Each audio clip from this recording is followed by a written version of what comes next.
Well, hi, everybody. It's Tuesday, and you know what that means. It's story time with Kim Huffman. Well, Kim was out chasing cows the other day, and he hasn't made it back yet. So until he returns, we went and found an oldie, but a goodie, to take his place. I hope you enjoy. I got a story for you today. It comes from the Southwest, and it's called Nate the Snake. Nate the Snake. But before I get to Nate the Snake, I want to read you some scripture. This is from Matthew chapter 20, and it's the first 16 verses. For the kingdom of heaven is like the owner of an estate who went out early one morning to hire workers for his vineyard. He agreed to pay the normal daily wage and sent them out to work. At 9 o'clock in the morning, he was passing through the marketplace and saw some workers standing around doing nothing. So he hired them too, telling them he would pay them whatever was right at the end of the day. At noon, and again around 3 o'clock, he did the same thing. At 5 o'clock that evening, he was in town again and saw some more people just standing around. He asked them, "Why haven't you been out working today?" Well, they replied, "Because no one would hire us." The owner of the estate told them, "Then go out and join the others in my vineyard." That evening, he told the foreman to call the workers in and pay them, beginning with the last workers first. When those who were hired at 5 o'clock were paid, each received a full day's wage.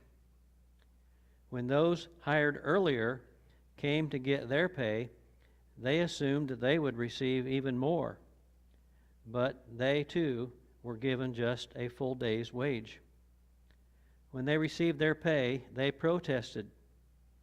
"These people worked only 1 hour, and you've paid them just as much as you paid us, and we worked the whole day in the scorching heat and sun." He answered and said to each one of them, "Friend, I haven't been unfair to you, have I? Didn't you agree to work all day for this usual wage? Take it away from them and give it to those who came later. It is against the law for me to do what I want. Is it against the law for me to do what I want to do with my own money? Should you be angry because I am kind?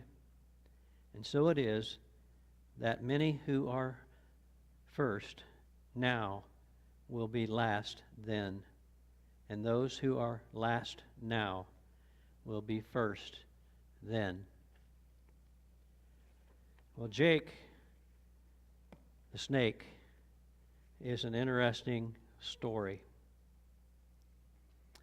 A truck driver was heading west across Arizona when he was driving at nighttime, and he'd been driving all night, in fact, and the sun was starting to rise.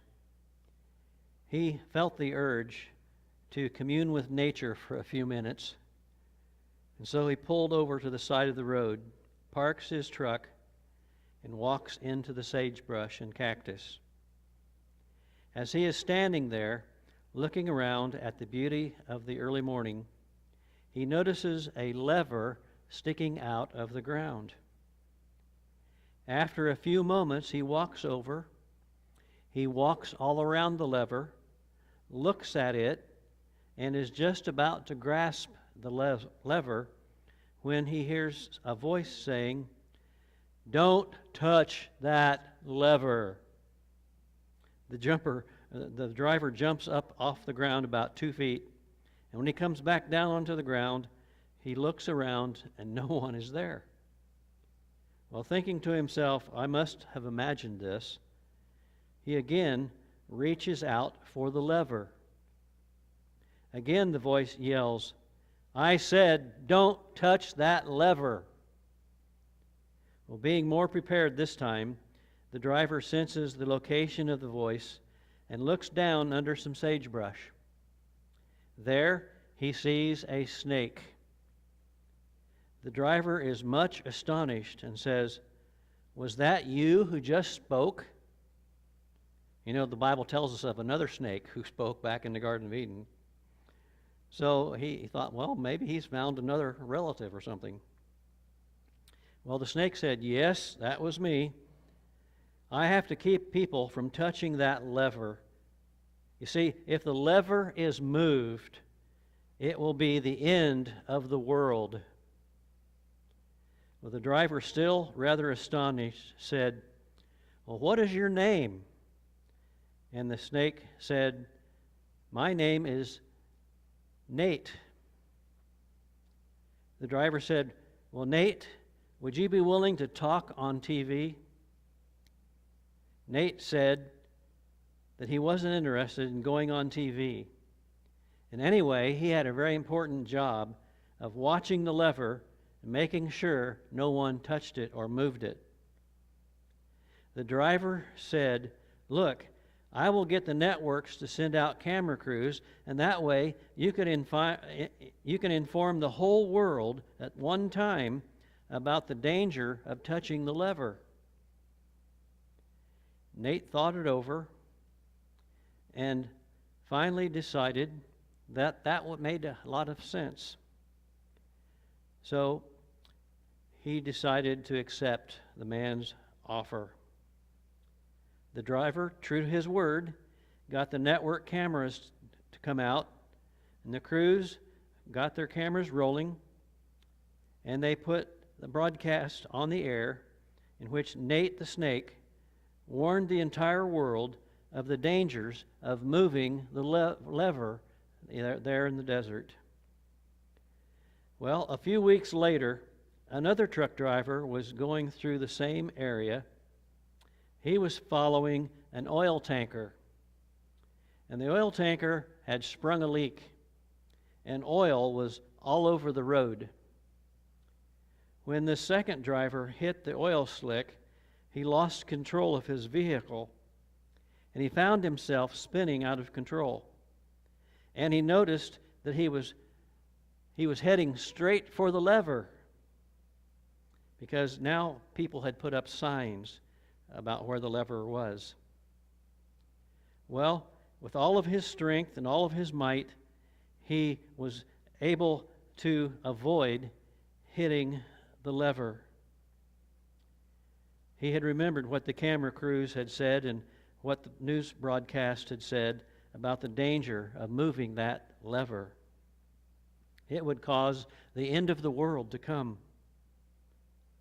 So he was so grateful that he had maneuvered his truck and avoided hitting the lever.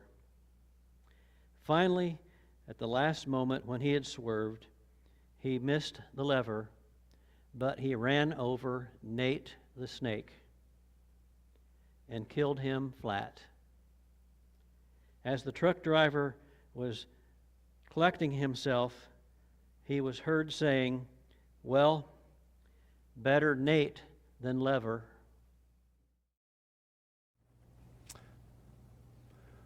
Well, that's Kim's story, and I guess we're sticking to it.